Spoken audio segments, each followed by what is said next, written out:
स्वतःला माझं भाग्यवंत समजतो. संकटमोचन हनुमान मंदिरामध्ये हे सगळे संत महाराष्ट्राची परंपरा आहे.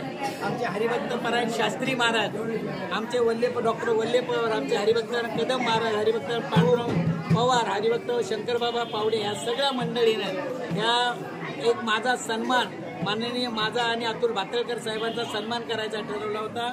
आणि माझं परम भाग्य का या लोकांनी मला आशीर्वाद देण्यासाठी आपण जे कार्य करतो त्या कार्याच्या रूपाने त्यांनी मला आशीर्वाद दिला आहे. सगळ्या मंडळी खरोखर भाग्य. रात्रीच्या 1:30 वाजता माननीय मुख्यमंत्री एकनाथ शिंदे साहेब ठाण्याला आम्ही गेलो.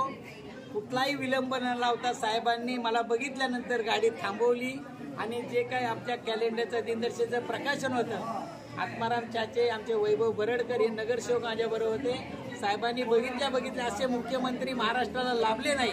अशा मुख्यमंत्री साहेबांना मी बोलताना मी आयुष्यात ऋणी राहील का त्यांनी थांबून माझ्या 1:30 वाजता रात्रीच्या थकलेले होते तरी पण दिनदर्शिकेचं प्रकाशन केलं. साहेब तुम्ही बोलला 80% राजच्या काम समाजसेवा 20% काय ही आमच्या शिवसेना प्रमुख बाळासाहेब ठाकरेंची त्या बोलीप्रमाणे फक्त 20% राजकारण, 80% समाजकारण.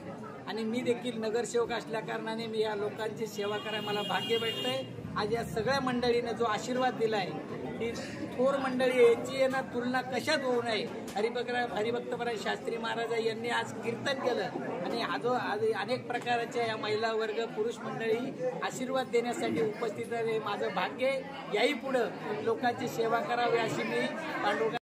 आमचा संप्रदाय मुळापासूनच मग ज्ञानोबाऱ्यापासून ते तुकोबाऱ्यापर्यंत असू द्या, आस्थागत असू द्या, आधी वारकरी भगवान शिवशंकरापासून चालत ही परंपरा आहे. आम्ही प्रेम वाटतो आणि त्यांनी सन्मार्गातून चालण्याचा प्रयत्न करतो. आज आमचे सगळ्यांचे लाडके अत्यंत प्रिय असलेले आणि पिंडाने वारकरी संप्रदाय मुळातून त्यांचा जन्म झाला असल्यामुळे श्री एकनाथ साहेब अंडे आपले हुंडारी साहेब यांच्या सत्कार असतो. आज कीर्तनाचा कार्यक्रम होता.